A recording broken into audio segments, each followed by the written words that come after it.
Afin de vous convier à voir cette vidéo, j'ai fait appel à un ange et sa trompette, le jugement. C'est parti.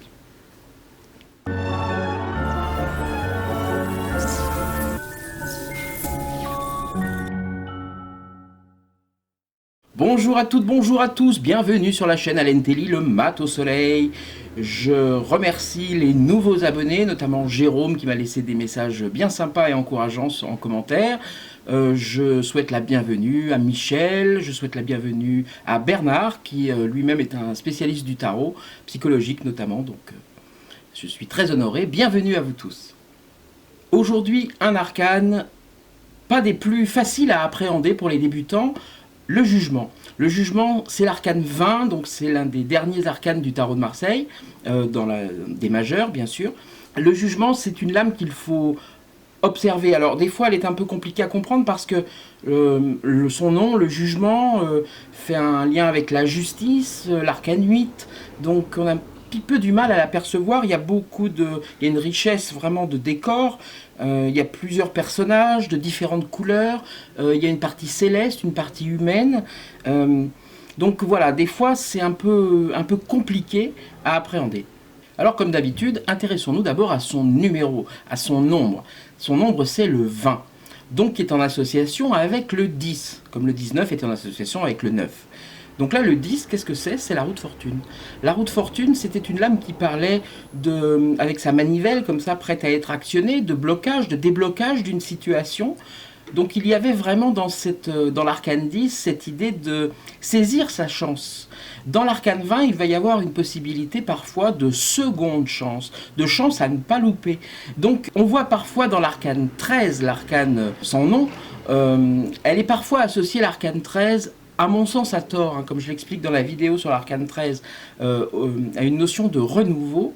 Dans l'arcane 13, pour moi, j'ai une notion vraiment de fin de quelque chose. On balaye quelque chose de son passé, on fait le grand ménage, si vous voulez, mais ça ne dit pas si la suite va être vraiment un renouveau. Alors effectivement, quand on balaye quelque chose, la suite est toujours différente. Mais ça n'appelle pas à quelque chose sur l'avenir, si vous voulez, l'arcane 13. L'arcane 20, lui, c'est vraiment la lame du changement. C'est vraiment la lame qui va parler d'un renouveau, d'une renaissance. D'ailleurs, on voit dans cette lame un personnage ici, au centre, en bas, qui est en train de sortir de ce catafalque ou de cette tombe qui est appelée par la trompe de cet ange ou de cet archange, qui est peut-être l'archange Gabriel. Alors pourquoi je dis archange plutôt que ange? C'est tout simplement parce qu'il a plusieurs paires d'ailes, visiblement. Et voilà, chez les anges, plusieurs paires d'ailes, c'est le haut du panier.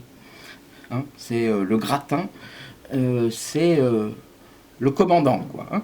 Donc c'est un personnage puissant ici qui appelle à une renaissance, à un renouveau.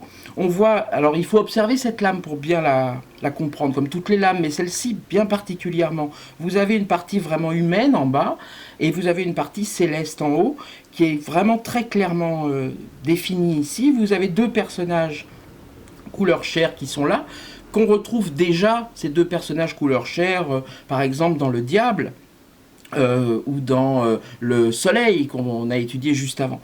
Donc ces personnages, on voit qu'ils évoluent, on voit qu'ici ils sont plus matures. Ils étaient déjà là d'ailleurs dans l'arcane 13, ces personnages dont on voyait leur tête coupée au sol. Donc il y a une maturité qui est aussi un des sens de cette lame, c'est que les choses arrivent à maturité. On voit que ces personnages, ils sont un peu plus, peut-être un peu plus âgés, et en tout cas plus développés, ils ont leur corps... et ils sont dans un geste de prière, de demande vis-à-vis pour l'homme de l'ange certainement, et elle qui regarde l'homme ou qui regarde cet être qui sort ici de ce tombeau. Donc cette idée de renaissance là, on peut voir tout à fait qu'ici, comme sortant d'une chrysalide, cet être-là est déjà le mélange entre ce dont nous parle le tarot depuis les débuts, le féminin et le masculin, la part féminine et masculine qui s'accomplit ici et qui sort comme le papillon de sa chrysalide pour devenir l'hermaphrodite du monde qui va être la prochaine lame, le dernier arcane du tarot de Marseille majeur, qui va être vraiment ce personnage au centre de la mandorle du monde.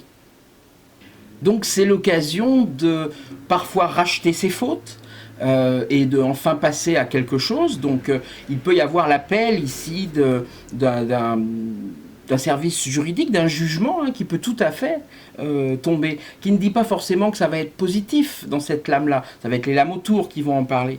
Mais en tout cas, il faut y passer, il faut en passer par là plutôt, pour pouvoir revivre correctement, un petit peu comme le fait d'épurer ses dettes, ou de finalement ce jugement-là, il va vous permettre de continuer après mieux. Voilà. Donc il y a vraiment ce sens positif dans cette lame-là qui ne dit pas si le jugement est bon ou mauvais, mais qui vous appelle en tout cas à saisir cette chance-là, ou cette seconde chance parfois qui vient vraiment souvent dans cette lame.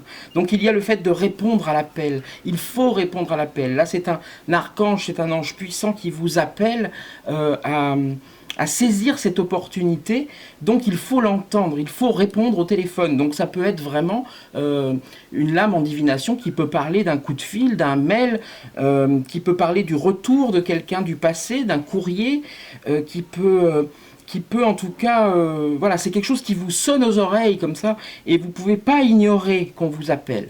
Donc cette lame, elle vous incite à répondre.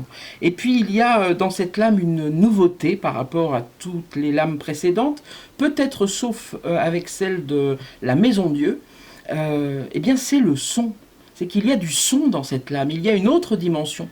Dans la Maison Dieu, il y avait déjà cette foudre qui s'abattait comme ça sur le sommet de la tour, et on pouvait entendre un peu ce vacarme que peut faire cette foudre qui décalote le sommet de cette tour. Ici, le vacarme s'est transformé en mélodie céleste même.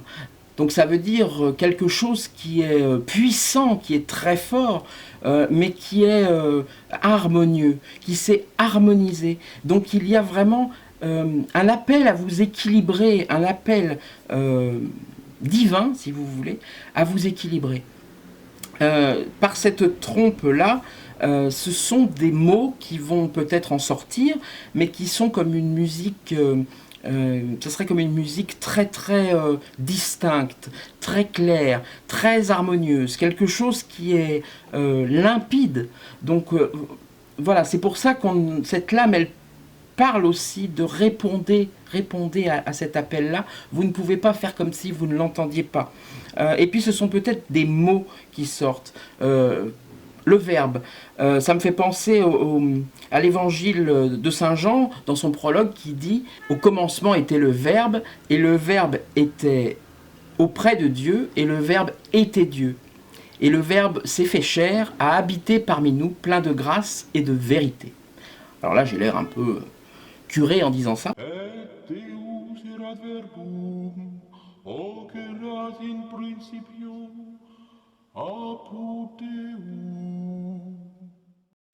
Et puis le nombre 20, eh bien c'est 2 et 0, donc c'est le chiffre 2 en réduction théosophique, donc ça rappelle la papesse. La papesse, elle couvait ses connaissances, ses mystères.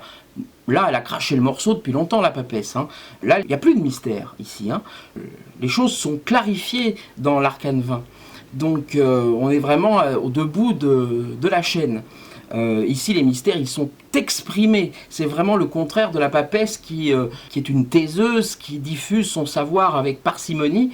Ici, le mystère est révélé. Donc il y a vraiment aussi cette notion de, de franchise, de chose qui est droite, qui est une notion éclatante de vérité comme ça, qui est assénée.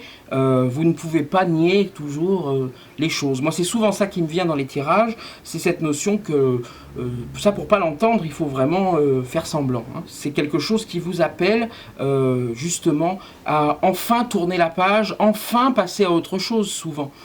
qui vous appelle à un nouveau départ. C'est un arcane de communication, c'est un arcane de communication transcendantale, mais c'est aussi un arcane de communication terrestre, de communication, donc d'échange entre humains.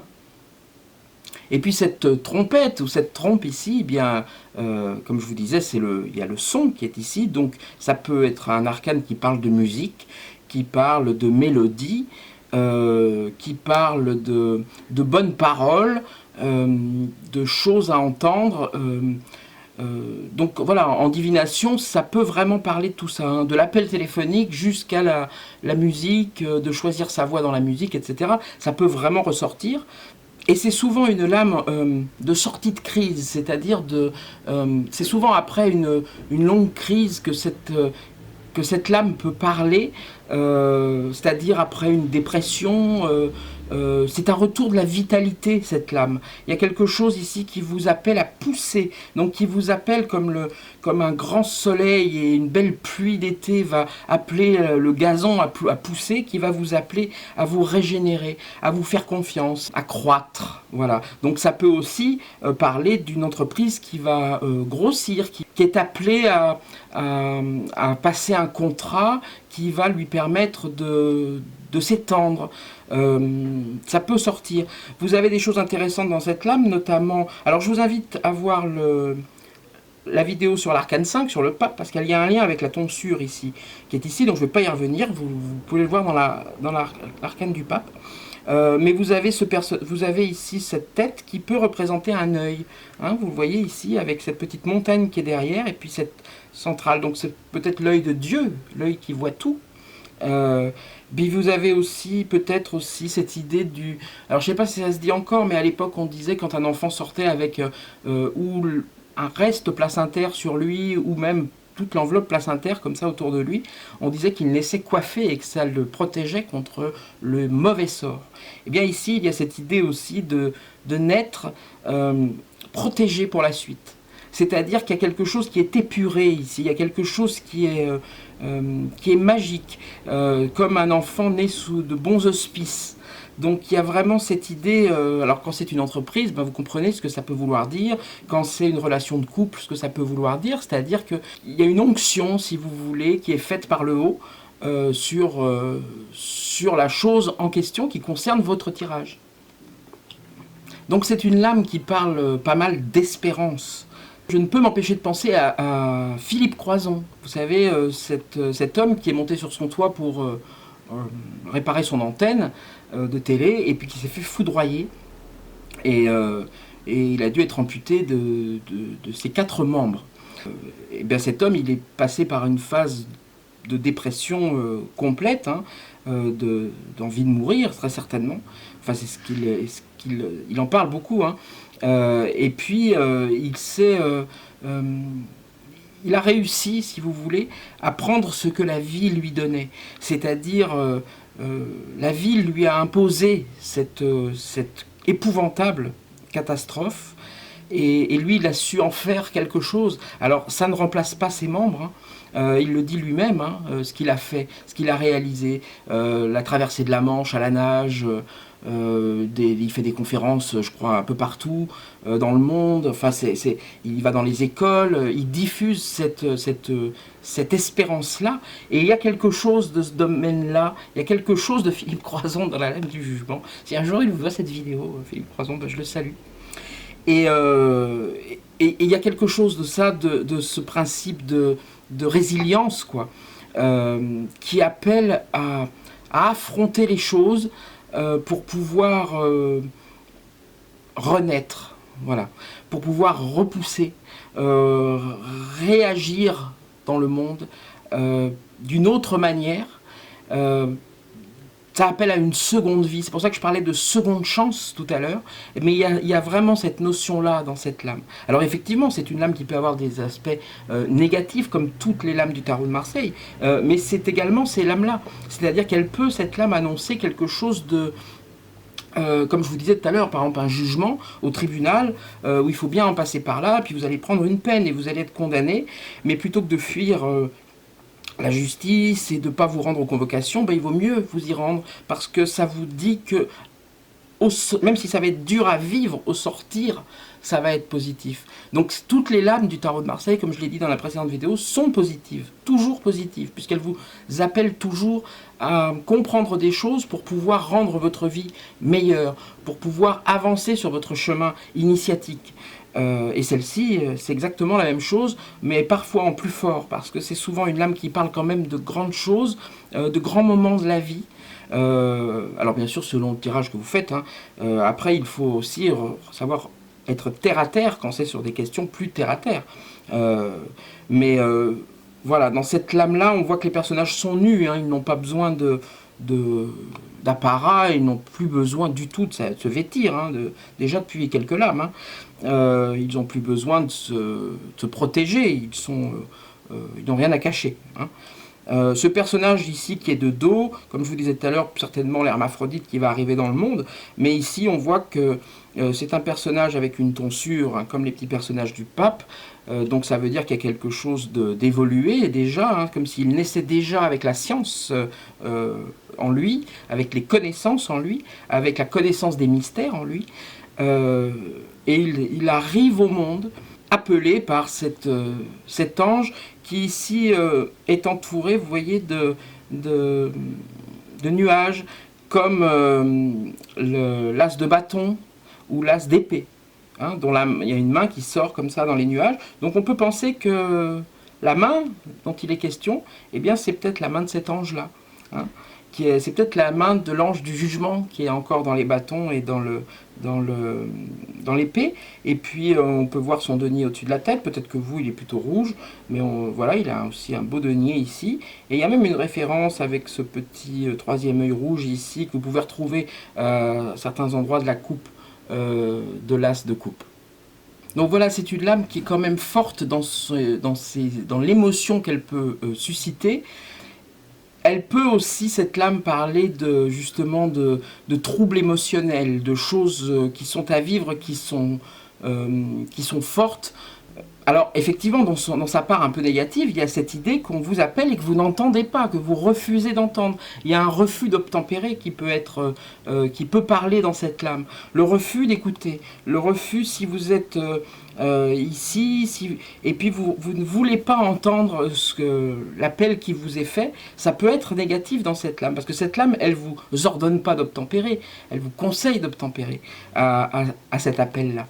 Mais le fait de ne pas entendre l'appel, de ne pas entendre ce que tout le monde vous dit sur votre couple, sur votre travail, etc., c'est quelque chose qui peut s'avérer négatif. C'est-à-dire que de refuser de changer, de refuser le changement, ça peut vous faire régresser.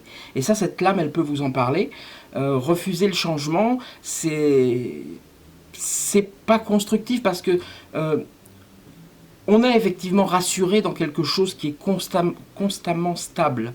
Mais cette lame, elle vous dit qu'il faut changer. Il y a des choses à changer. Et que s'il y a du changement qui s'impose à vous, que ce soit professionnellement, amicalement, amoureusement, eh bien quelque part, il faut faire avec. Au risque de voir ressurgir des cadavres du placard, c'est-à-dire des vieilles choses qui se reproduisent cycliquement comme ça, qui reviennent vous hanter, comme ça peut être hanté vos parents, ou comme ça peut être hanté votre lignée, votre famille par exemple, ou comme vous êtes toujours comporté comme ça dans le milieu professionnel, ou toujours comme ça en amour, pour ne pas voir ressurgir, pour que cet être-là qui sort soit beau, et que ça ne soit pas un cadavre du placard qui revienne dans votre vie, eh bien il faut vous adapter au changement. Donc c'est une lame qui parle d'adaptation, de savoir s'adapter, de savoir se moderniser aussi, avec les nouvelles technologies par exemple.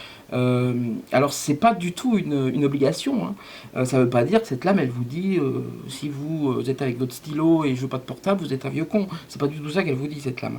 Mais elle vous dit que il faut savoir vous faire avec le monde dans lequel vous êtes. Donc elle vous invite à éviter trop de nostalgie, à éviter voilà, à trop aller gratter le passé. Eh bien on voit ressurgir des vieilles choses poussiéreuses qui finalement ne vous aideront pas à renouveler votre vie, à renouveler l'air de votre vie.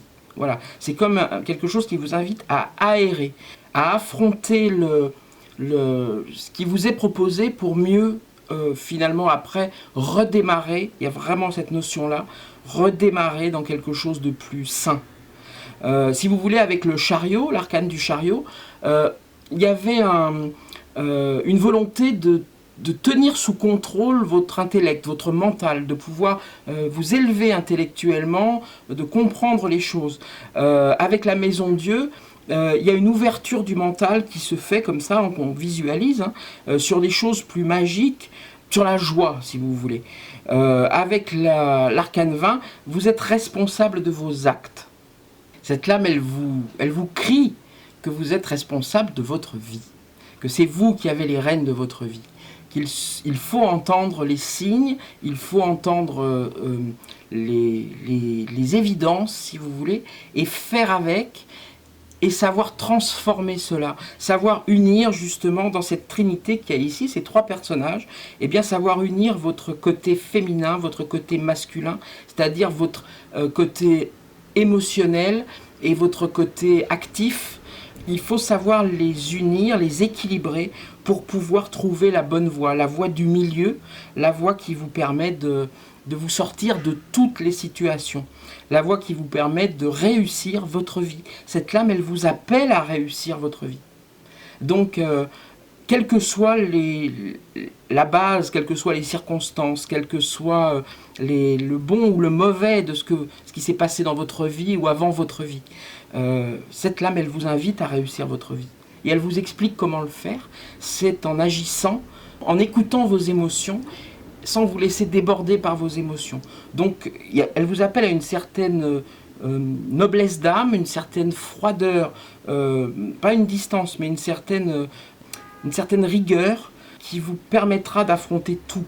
C'est-à-dire d'oser aller au combat quand il le faut, d'oser vous débarrasser de ce qui est trop pesant pour vous. Donc voilà, c'est souvent dans ce sens-là que cette lame parle. Il y a le processus d'individuation jungien que l'on trouve là. Je vous invite encore une fois à lire Jung, Carl Gustav. Donc il y a vraiment ce principe-là de résilience qui parle dans cette lame 20. Et puis il y a vraiment cette idée que vous êtes appelé. Donc ça peut être un guide spirituel, un ange gardien, ça peut être une personne qui vous invite à la suivre. Voilà, c'est une lame qui peut parler de tout ça. Ça ne sera pas un gourou dans ce cas-là, ça ne sera pas le diable. Vous avez ces deux personnages qui se sont détachés déjà dans le soleil, vous retrouvez encore ici plus mature. Vous avez aussi ce personnage, ici cet ange qui regarde, qui lui-même a le regard lui bien droit par contre par rapport au diable. Et au soleil aussi, qui continuait de loucher un peu. Là, il vous regarde vraiment en face, celui-ci. Il a son petit drapeau ici. Alors, ce petit drapeau, vous pouvez vous demander ce que c'est. C'est certainement pour... ça annonce quelque chose. Donc, ça annonce l'avènement dans la religion catholique, ça annonce le retour du Christ. Donc, ça annonce que quelque chose de fort va arriver. Donc c'est ça, il était rouge dans certains tarots, il est devenu jaune depuis le tarot Convert, je crois en 1700 quelque chose, 60 je crois, mais c'est pas très important.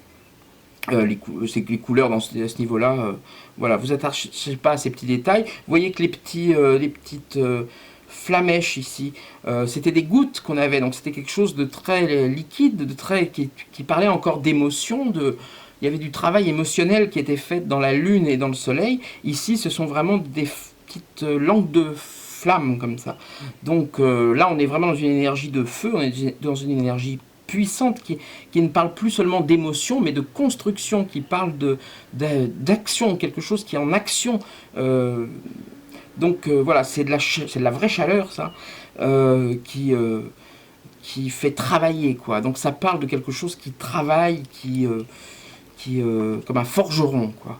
Hein, c'est pour montrer vraiment la puissance de cette lame dans son éclatante franchise. Cette lame peut également parler de clairaudience, voilà, d'entendre des choses qui viennent de l'autre côté du rideau. Hein. Elle peut parler de contact avec l'autre côté, que ce soit en clairaudience ou pas, mais voilà, entendre les messages qui viennent de l'au-delà, quel qu'en soit le support. Ça peut complètement parler de ça. Je terminerai par la langue des oiseaux.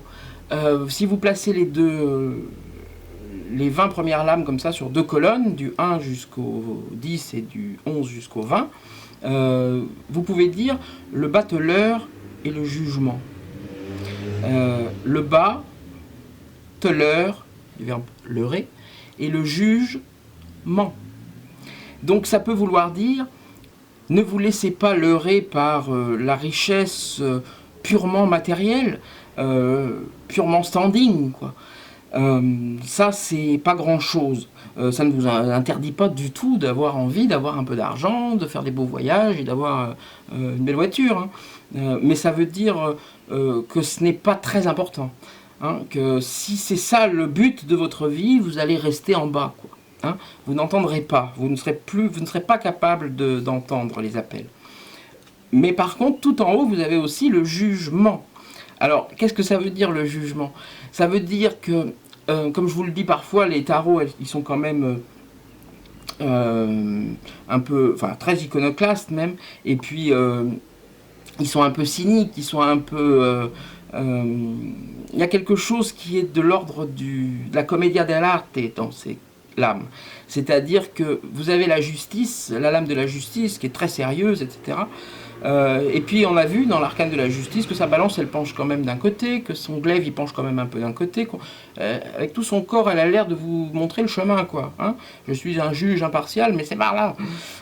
Voilà, donc il y a le diable pareil, il passe son temps le tarot quelque part à vous jouer la comédie, à mettre en scène des choses pour pouvoir vous montrer le chemin. Donc il est plein de bienveillance à ce niveau-là, mais c'est une bienveillance un peu cynique, c'est une bienveillance un peu diabolique comme ça, vraiment entre guillemets. Et le jugement, bien c'est ça. C'est-à-dire que on vous dit que quelque part que là-haut on arrive devant les portes et puis on juge de notre vie, bien ou mal, etc. C'est peut-être un peu pas vrai.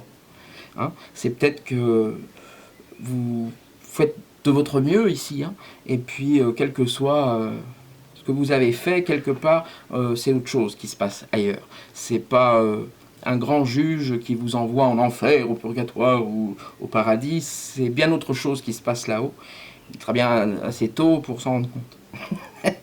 Donc voilà, il vous parle peut-être de ça, il vous donne déjà peut-être les clés de ce qui se passe après, quoi. Hein, donc c'est en ça que cette lame elle est intéressante. C'est peut-être la seule lame où vraiment c'est un personnage